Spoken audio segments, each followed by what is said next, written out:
तो अल्लाह इनकी उम्र में बरकत अता फरमा दे। हाँ जी, जज्बात में ना जोश में होश नहीं खोना चाहिए। दोनों चीजें, जोश और होश जब दोनों होता है ना तब फिर बंदा कामयाब होता है। ठीक है ना, दोनों रखिएगा। 41 साल से हज़रत नात पढ़ने कलीम दानिश साहब, ये बहुत जल्दी सफेद हो गए। अभी कुछ दिन पहले मुलाकात हुई, सारे बाल काले थे। मैंने कहा अब मेरी मुलाकात हुई, मैंने कहा सारे सफेद कैसे हो गए? कहने लगे जब से माँ गई है ना तब से सफेदी आ गई है। ये एक जुमला इनका ना अंदर तक हिला दिया मुझे। इन्होंने कहा जब से माँ गई है ना तब से सफेदी आ गई है।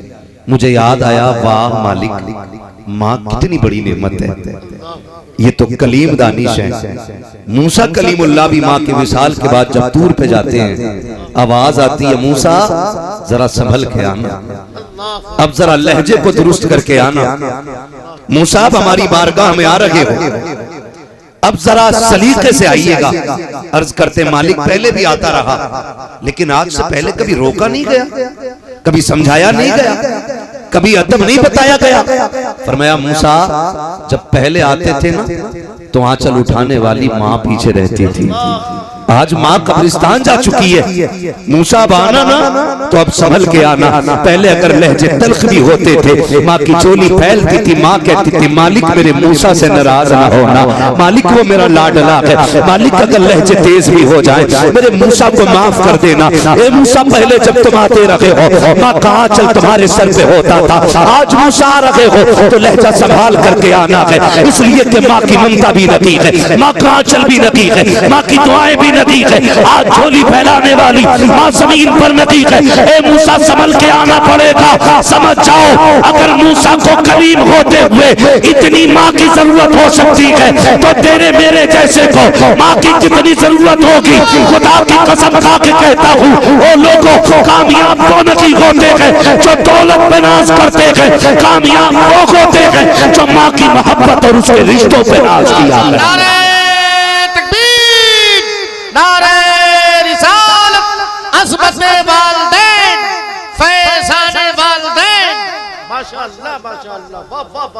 ओ भाई बहुत ज्यादा उम्र नहीं है कलीम दानिश साहब, ये बैठे आज मैंने इनके पीछे ये बात बयान की है। खुदारा एक एक नौजवान से कह के जाऊंगा, तकरीरें आपने बहुत सुन ली, अच्छे लहजे भी सुन लिए, दो बातें इस फकीर की भी सुन लो ताकि खुदा करे मिलाद वाले के सदके में आज के बाद किसी माँ की आंख में आंसू ना आए।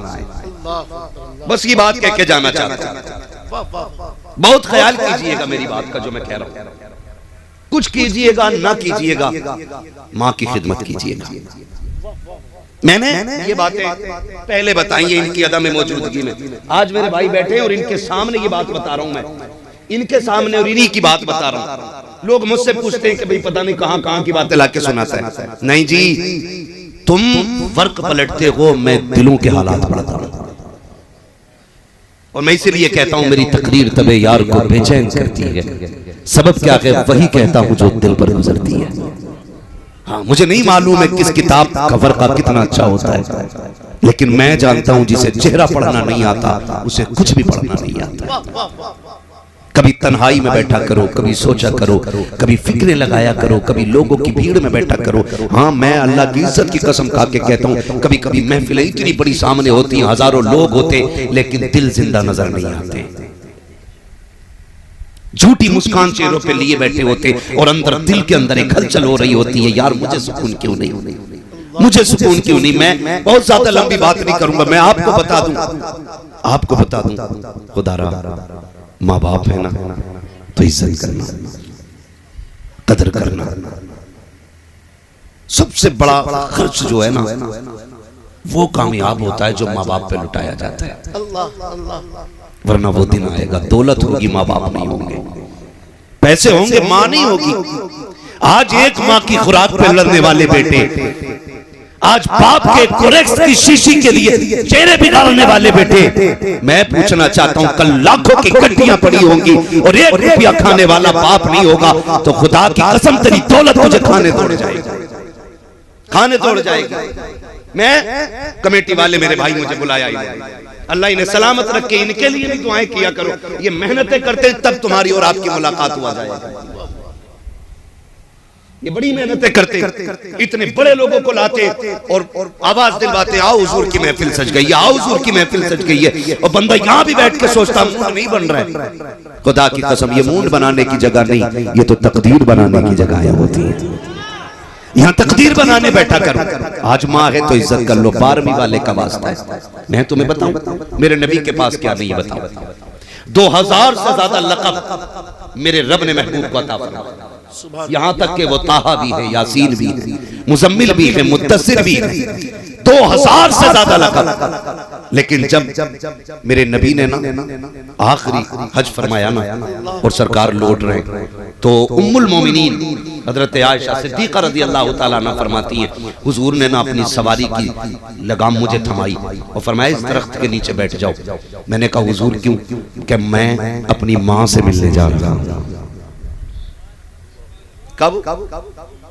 हज्जतुल वदा के मौके पर मेरे आका वापस हो रहे हैं, गुलामों से कहा चलो मैं आ जाऊंगा। उम्मुल मोमिनीन खदीजतुल कुबरा कहती हैं, मुस्तफा ने मुझे बिठाया, कहा आयशा का जी या रसूल अल्लाह का, जब तक मैं ना कहूं यहां से उठना नहीं है। कहती है सरकार पे कुर्बान जाऊं, सरकार मेरी नजरों से दूर जाते रहे, यहाँ तक कि आका करीम एक टीले पे चढ़े और चढ़ करके मुझसे आड़ में हो गए। जब मुझसे झुक गए ना सरकार, थोड़ी देर गुजरी कि आका की हिचकियों की आवाज आई। कहा सरकार इस दर्द से रो रहे थे कि मैं चाहती थी कि सरकार की सवारी छोड़ो और जाके आका को तसल्ली दूं, मेरा महबूब इस दर्द से क्यों रो रहा है। कहती लेकिन आका का हुक्म था, उठना नतीजे में बैठी रह गई। थोड़ी देर के बाद सरकार पलट करके आए। कहती जब आए तो मेरे मुस्तफा मुस्कुरा रखे थे। मैंने कहा मेरे महबूब मेरे माँ बाप कुर्बान हो जाए। सरकार बताए तो सही, अभी इस दर्द से रो रखे थे, वो आवाज किसकी थी? और अब मुस्कुराते हुए आ रखे गए। आका ये मुस्कुराने की वजह क्या है? तब मेरे नबी ने कहा था आयशा मैं अपनी माँ से मिलकर आ रहा हूँ। रोए किस लिए गए? कहा जब मैं माँ की कब्र अनवर पे गया,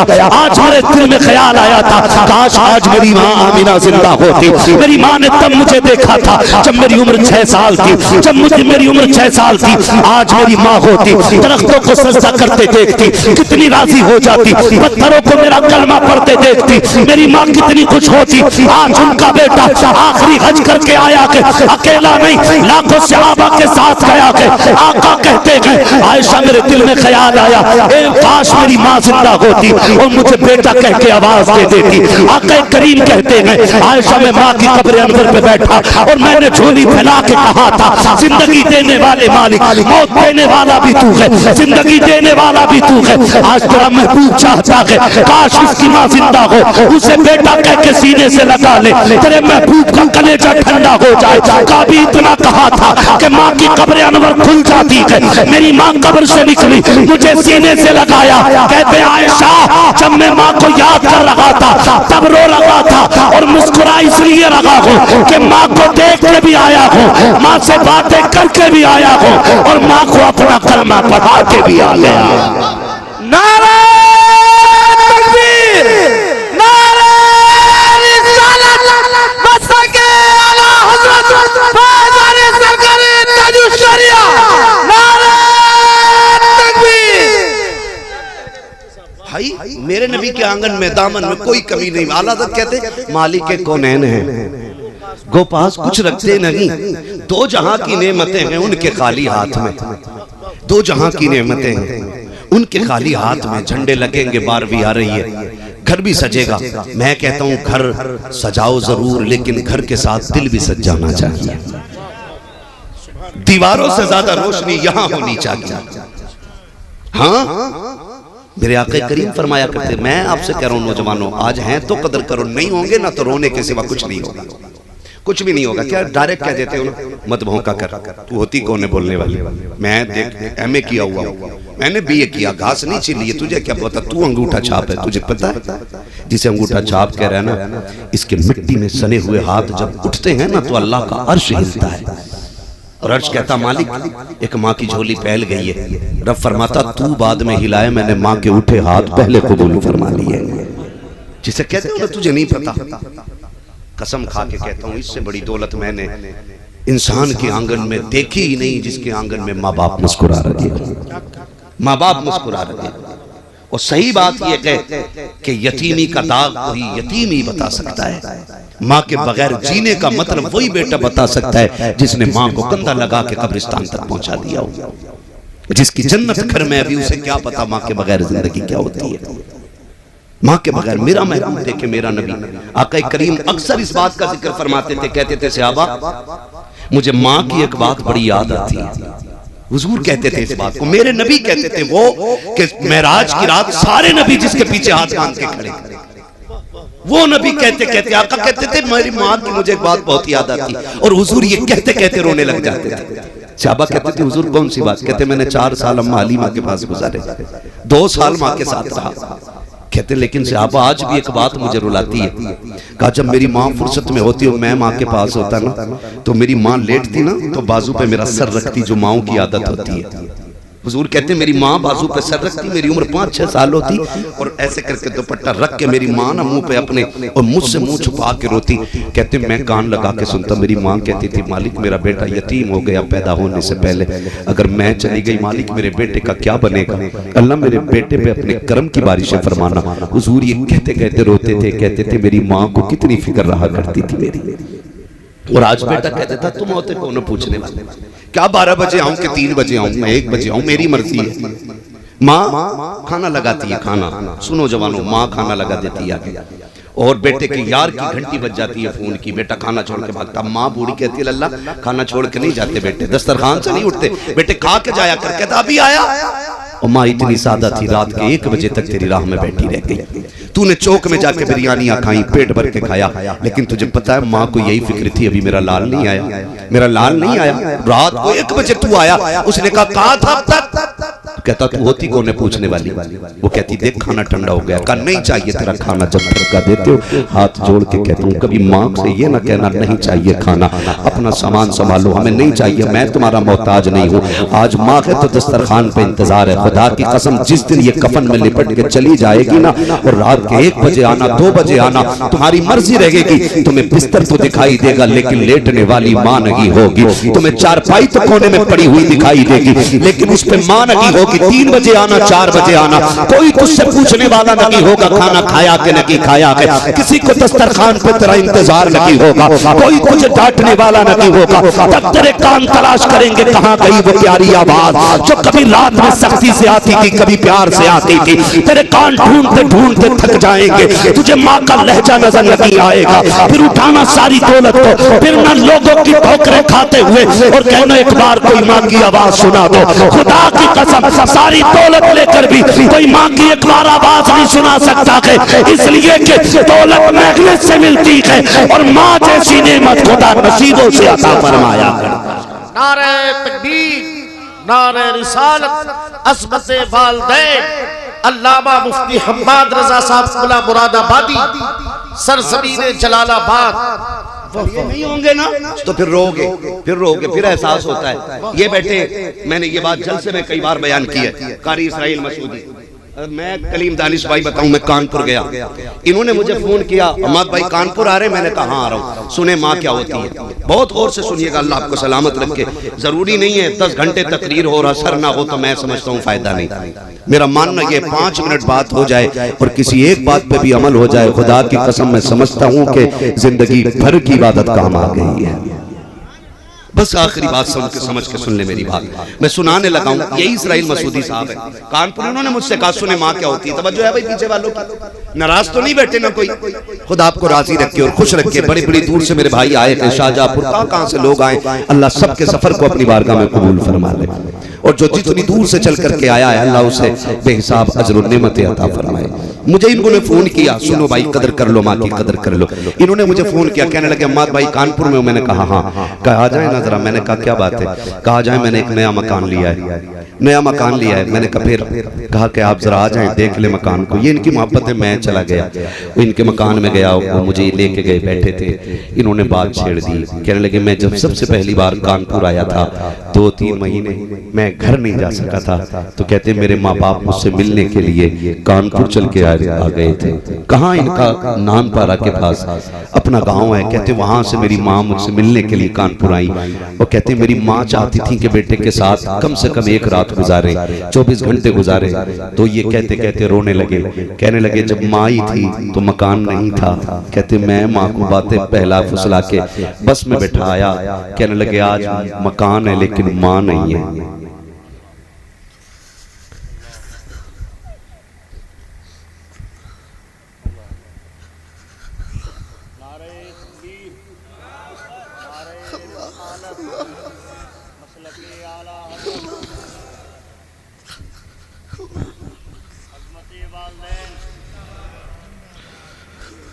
कहने लगे आज मकान में मां नहीं है। नौजवान, कल आपके पास गाड़ी होगी, मां नहीं होगी। आपके पास बंगले होंगे, बाप नहीं होगा। वो जो तुम्हें कंधे पे लेके फिरता रहा ना, आज अल्लाह तौफीक दे उसके कदमों में पीछे जाया कर। वो तुमसे एक सवाल करे ना, कह दिया करो जान भी तेरी है, कह दिया करो उससे जान भी तेरी है। मैं कसम खा के कहता हूं कोई दवा बाप को उतनी ताकत नहीं देती जितने बेटे के मीठे लहजे बाप को ताकत दिया करते हैं। उसके एहसान मानना, मेहनत से पालते माँ बाप हमें। मिलाद वाले ने आके माँ की कदर बताई, हुजूर ने आके बाप का एहतराम सिखाया। हुजूर के चचा ना जब कभी पीछे चलते थे, आका बाजू पकड़ के कहते थे चचा पीछे ना चले, मेरे बगल में चले। हुजूर के चचा हाथ जोड़ते थे, तेरे कदमों पे कुर्बान जाऊं, मेरी औकात में तेरे बगल में चलूं। तो मेरा नबी कहता था नहीं, सुना है आपका चेहरा मेरे बाप अब्दुल्ला से मिलता है। जब आप पीछे होते हो तो लगता है कि मेरे बाप की पीठ हो गई है, इसलिए चचा मेरे बगल में चला करो। हाथ जोड़ के कहता हूँ बाप की इज्जत कर लो, इनकी कदर कर लो। तुम जो कहते हो बाप को प्यार नहीं, सिर्फ माँ प्यार करती है, नहीं मेरे अजीज ऐसा नहीं होता है। कैसे फैसला कर लिया कि माँ प्यार नहीं करती? का दर्द होता है तो माँ रोती है, बाप नहीं रोता है। ऐसा नहीं होता है, खुदा की कसम बाप के दिल में भी तेरा प्यार है। अगर तू लेट आए तो माँ घर में दौड़ी फिरती है, तो तुझे क्या लगता है बाप बिस्तर पे लेटा है तो उसे तेरे देर से आने का एहसास नहीं, उसको भी एहसास है। पर कितना है कि वो बाप है जल्दी रोता नहीं है। अगर माँ रोती है तो चैन से सोता बाप भी नहीं है। कितने बूढ़े बाप को मैं चौक में खड़ा दिखाऊंगा, रोड पे खड़ा दिखाऊंगा, इतनी रात में क्यों खड़े हो? का बेटा नहीं आया है, काम पे गया तो देर हो गई है। हाथ जोड़ के कह रहा हूँ खुदा के वास्ते, कभी बाप को देर हो जाया करे, तुम भी निकल जाया करो और उसे राजी करने की कोशिश किया करो। इसलिए कि मेरे नबी ने फरमाया है जिससे बाप नाराज होता है उससे खुदा नाराज होता है, जिससे बाप राजी होता है उससे खुदा पाक राजी होता है। नारे तकबीर, नारे रिसालत, मसलके आला हजरत, अज़मते वालिदैन, फैज़ाने वालिदैन, एहसाने वालिदैन, अल्लामा मुफ्ती हम्माद रजा साहब किबला। और सुने खुदा के वास्ते, अगर चाहते ना आप, एक ये पहलू भी है। एक तो ये पहलू है कि औलाद माँ बाप की फर्माबरदारी करे, और एक पहलू ये है कि माँ बाप औलाद को फर्माबरदार बनाए। इस पहलू पे बात करने के लिए 100 बातों की एक बात है, अपने बच्चों को रोजी हलाल खिलाइएगा। हराम की, बेईमानी की, लूटी हुई, चोरी की, झूठ की दौलत बच्चों को ना खिलाना, वरना कल तेरे सामने ये जूता लेके खड़े होंगे, फिर कोई मौलवी और पीर का तावीज काम नहीं करेगा। इसलिए कि जब रगों में खून हराम का होता है ना, तो फिर गर्दन में पड़ा हुआ तावीज काम नहीं आता है। अपने बच्चों को लुक़्मे हलाल खिलाइएगा। मैं नौजवान मेरे सामने बैठे, आपसे मेरी गुजारिश है जल्दी अमीर बनने के चक्कर में शॉर्टकट यूज न करें। अक्सर शॉर्टकट जो है हराम की तरफ लेके जाता है। हाँ, बिल्कुल नहीं। खालिक कौन? बोले मेरे भाई, जल्दी से बोले। खालिक कौन? और जोर से। खालिक कौन? मालिक कौन? रज़्ज़ाक़ कौन? रज़्ज़ाक़ कौन? जोर से। रज़्ज़ाक़ कौन? अल्लाह। रोजी देने वाला कौन? अल्लाह। जिंदगी देने वाला कौन? मौत देने वाला कौन? महबूब को पैदा करने वाला कौन? आला हज़रत ने हमें हम्द का तरीका बताया। कहते हैं वही रब है जिसने तुझको। अब तक हमने ना बचपन में जो बहारे उर्दू पढ़ी, तामीर उर्दू पढ़ी, इनमें क्या था? बकरी गाय भैंस बनाई, खाने को दी दूध मलाई, है ना? इस तरह से हम्द कराई जाती थी, है ना? मकाम हम्द में दूध मलाई याद आया लोगों को, बकरी गाय याद आई, लेकिन मेरे इमाम ने मकाम हम्द में की जात का नाम रखा है। कहते हैं वही रब है जिसने तुझको हमतन करम बनाया। गोया बताना चाह रहे हैं रब वो है जो मोहम्मद का भी रब है सल्लल्लाहु अलैहि वसल्लम। और हुजूर का रब होना कोई मजाल बात नहीं, हल्की बात नहीं है। मोहम्मद का रब सल्लल्लाहु अलैहि वसल्लम, मेरे महबूब का रब।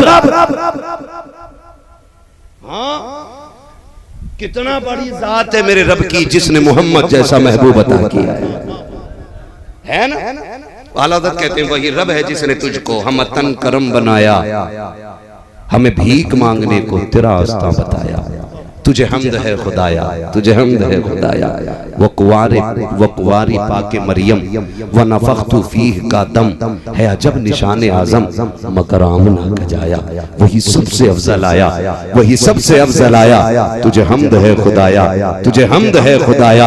यही बोले सिदरा वाले ये चमने जहां के थाले सभी मैंने छान डाले तेरे पाए का न पाया। तुझे यक ने यक बनाया, तुझे यक ने यक बनाया। तुझे हमद है खुदाया, तुझे हमद है खुदाया। अरे ऐ खुदा के बंदो कोई मेरे दिल को ढूंढो, अभी पास था मेरे तो अभी क्या हुआ खुदाया। फिर कहते हैं आके हमें ऐ रजा तेरे दिल का पता चला बमुश्किल तेरे रोज़ा के मुकाबिल हमें वो नजर तो आया। ये न पूछ कैसा पाया, ये न पूछ कैसा पाया। तुझे हमद है खुदाया, तुझे हमद है खुदाया। अब सारी दुनिया कहती है डालती कल्ब में अज़मत मुस्तफा सैयदी आला हज़रत पे लाखों नारे तकबीर, नारे रिसालत, इश्क मोहब्बत, इश्क मोहब्बत।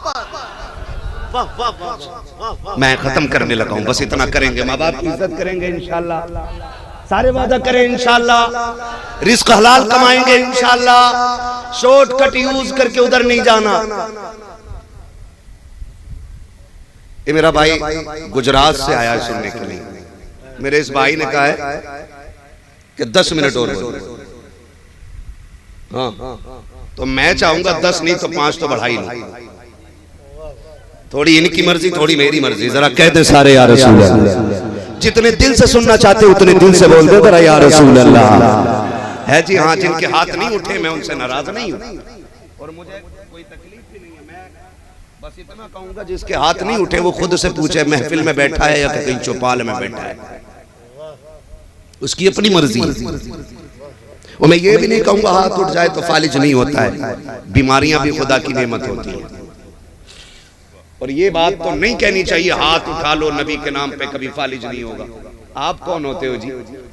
जब इमाम बूसीरी जैसा शख्स बीमार हो सकता है, जब खालिद बिन वलीद जैसे शख्स को बीमारी लग सकती है, तो तू कौन होता है यहाँ ठेका बांटने वाला? और ना ये बात समझ में नहीं आती। और दूसरी ये बात जो कहते हैं कि हुजूर आने वाले हैं, वो आएंगे मदीने से, तू घर से चल के आ। हुजूर आका है, हाकिम है, माकूम नहीं है, मालिक है। हम कौन होते हैं फैसला करने वाले कि वो आ ही जाएंगे? और मालिक की अपनी मर्जी होती है। वो चाहे तो आके देख ले और चाहे तो वहीं से नजर उठा के देख ले। नजर उठा के देख ले और चाहे तो आके देख ले। याद रखिएगा आका करीम है हमारे। कौन है आका हमारे? जोर से कौन? और जोर से आला हज़रत क्या कहते हैं? फुर्सतें दी है खुदा ने दामने महबूब को, जुर्म खुलते जाएंगे, आका छुपाते जाएंगे। हाँ, ये मेरा इमाम कह रहा है, जुर्म खुलते जाएंगे, आका छुपाते जाएंगे। और मैं कह रहा हूँ हुजूर करीम है। कभी ऐसा होता है कि वो महफिल सजने से पहले आ जाते हैं और कभी ऐसा होता है कि वो महफिल खत्म होने के बाद आते हैं। मर्जी है उनकी। मुझे बात याद आ गई, जिन्होंने दिल से ये महफिल सजाई है ना, उनके लिए ये बात बता रहा हूँ। बंदा बड़ा गरीब था, 12वीं का महीना चल रहा है। वो बंदा बड़ा गरीब था, मोची था, जूते सिलता था। उसके दिल में आई यार दुनिया हुजूर की 12वीं मनाती है, एक दिन मैं भी मनाऊंगा जी। कई बरस तक वो इकट्ठा करता रहा पाई पाई करके। एक दिन उसने लंगर लगा दिया हुजूर के नाम का। उसने कहा रात को महफिल सजेगी, अब लंगर चल रहा है। और सुनते हो ना, जब महफिल शुरू हो गई ना, लोग आना शुरू हुए, तो वो गेट पे ना पट्टा बिछा के बैठ गया गेट पे। और जो भी आता ना उसके पैर छूता और चूम लेता, यूं छूता और चूम लेता। और किसी ने कहा भाई माफ करिए क्या कर रहा है? उसने कहा सुना है जब महफिल सजती है तो हुजूर आया करते हैं। पता नहीं हुजूर आए और चले जाएं मुझे खबर ना हो, इसलिए हर पैर को छू रहा हूं, धोखे ही से सही कम से कम हुजूर के पैरों तक हाथ पहुंच जाए। ये इश्क के अपने अपने रंग होते हैं। महफिल खत्म हो गई, जलसा सज गया, लोग अपने अपने घर चले गए। 3 दिन के बाद जिन मौलाना लोगों ने तकरीर की थी उनसे मुलाकात हुई, उनके पैर चूम के कहने लगा जी तुम्हारा करम मेरा काम आसान हो गया। कहा क्या? कहा तुम मिलाद पढ़ के आए, मुझे हुजूर की ज़ियारत हो गई है। कहा क्या? कि जब सब अपने अपने घर चले गए, मैं भी बिस्तर पे लेटा, मेरी आंख लगी तो ख्वाब में हुजूर आए और मुझसे मुसाफा करके कहने लगे सुन, जितने तेरी महफिल में आए थे सबको खबर दे दे, तू भी बख्शा गया है, सारे आने वाले भी बख्श दिए गए। तो हुजूर करीम है, कभी वो महफिल खत्म होने के बाद आ सकते हैं और वो चाहें तो पहले भी आ सकते हैं। उनकी महफिल होना तो फिर दिल से होनी चाहिए। और मैं एक बात अक्सर कहता हूं, दिल से जो बात निकलती है असर रखती है, पर नहीं ताकत परवाज मगर रखती है। वल्लाह वो सुन लेंगे, फरियाद को पहुंचेंगे, इतना भी तो हो कोई जो आ करे दिल से। कितने लोगों ने मदीना शरीफ देखा है, बता दें जरा। महफिल में कितने लोगों ने देखा मदीना शरीफ? अच्छा, पक्के मकान कितने लोगों के, जरा हाथ उठा के बता दें।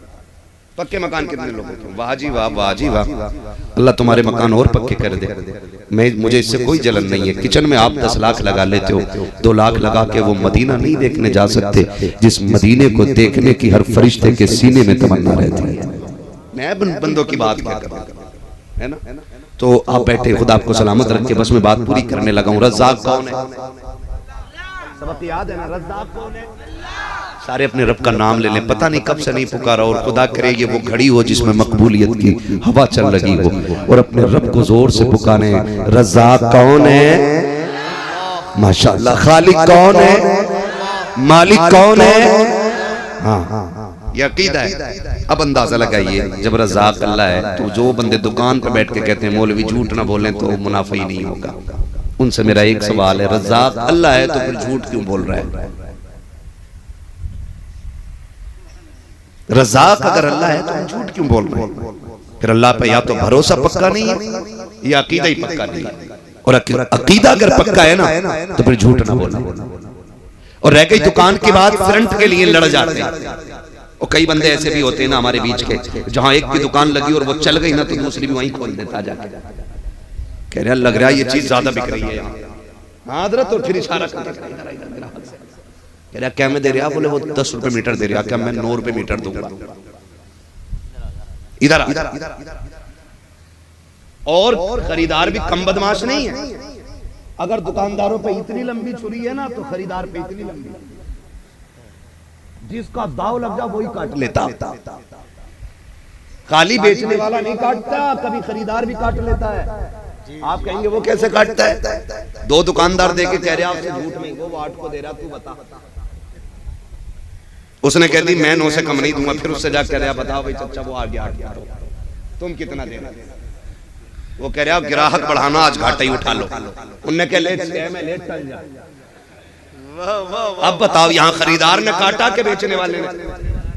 बोलो जोर से। ख्वाजा निजामुद्दीन औलिया की नगरी है। आपने मुरीद को एक आना दे करके फरमाया जा दाल लेके आ, भूख लगी है।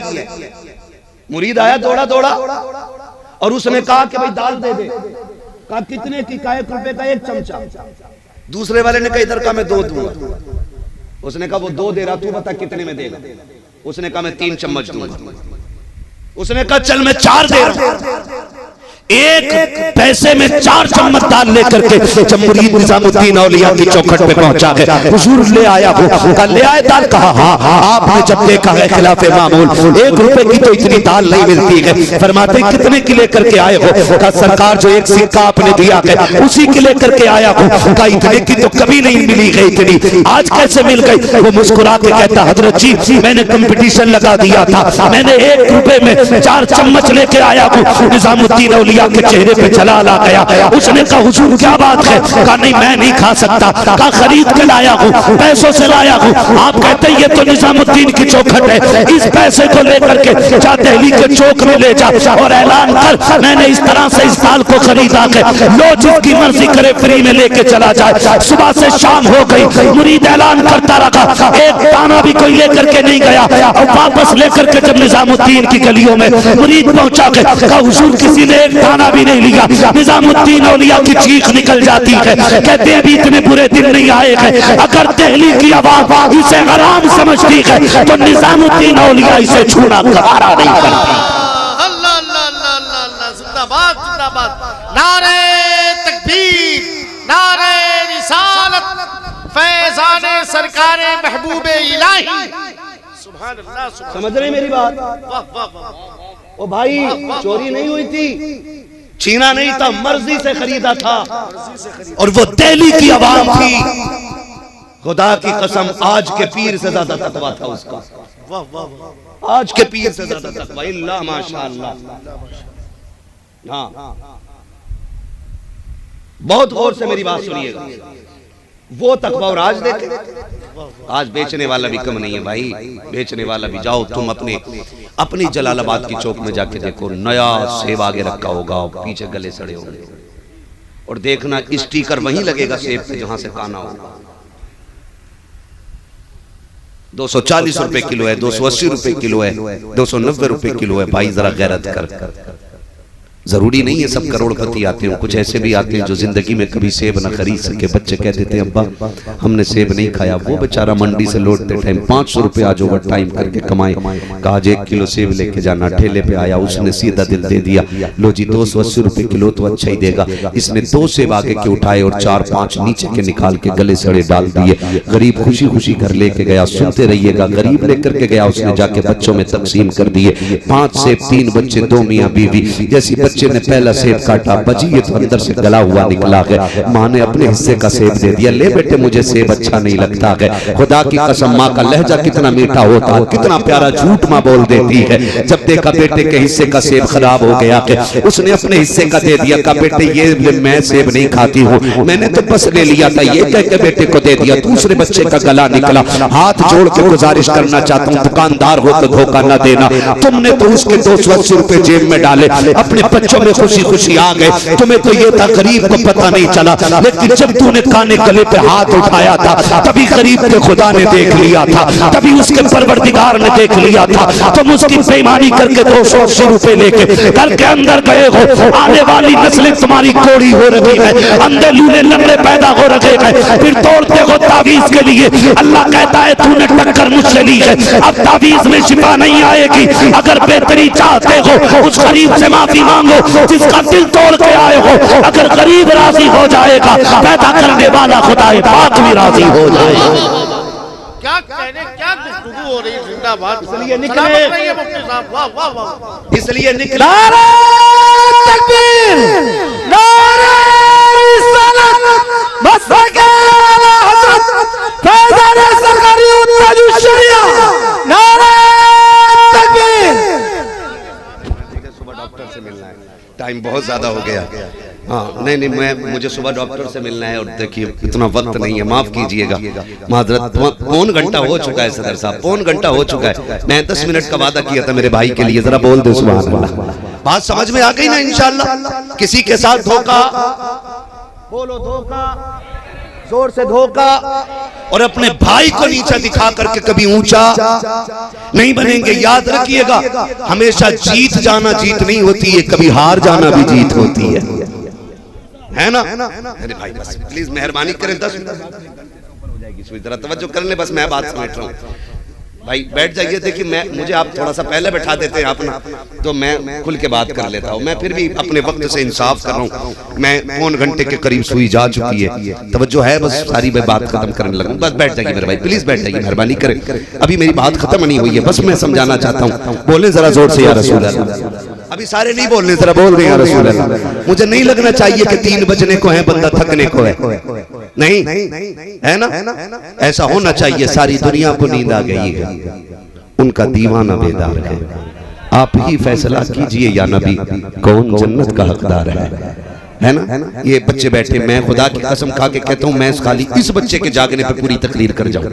इस बच्चे के जागने पे, इसकी कोई उम्र है, ये बैठा है, इसको तो शूर तक नहीं होगा कि क्या रिश्ते होते हैं, क्या ताल्लुक होते हैं। मगर आमीना के लाल तेरी मोहब्बतों पे कुर्बान जाऊं, तेरा इश्क है बच्चे तो क्या, तुझसे तो पत्थर भी प्यार करने लगते हैं, तुझसे तो पत्थर भी प्यार करने लगते हैं। ये बच्चा बैठा, हर महफिल का बंदा यही सोच के बैठा होगा, सुना है आप हर आशिक के घर तशरीफ लाते हैं।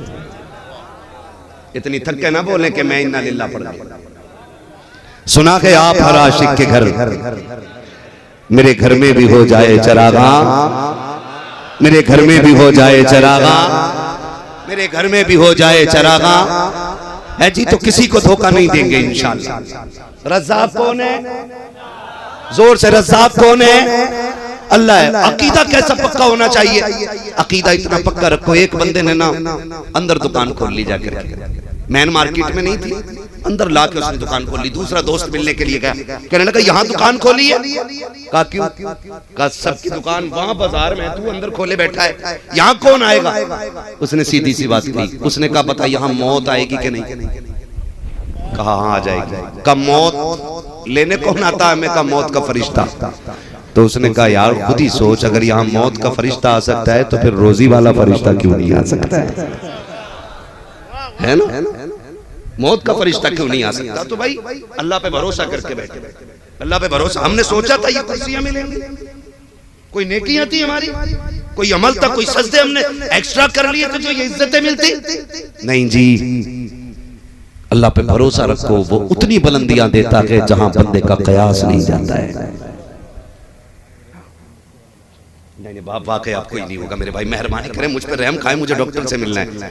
मैं खाली अगर मुझे घर जाना होता ना मैं कोई मसला नहीं करता, बस मुझसे फरमाइश की थी मेरे भाइयों ने हुजूर का शजरा पढ़ दिया जाए। 12वीं रात भी है, 12वीं की रात आने वाली है, हुजूर की विलादत का महीना आ गया है, मैं हुजूर का शजरा पढ़ने लगा हूं। पहले वादा करो इंशाअल्लाह रोजी हलाल कमाएंगे, वादा करें इंशाअल्लाह हराम से बचेंगे, बेईमानी से बचेंगे, ईमानदारी की खाएंगे और झूम के कहेंगे खाते हैं तेरे दर का।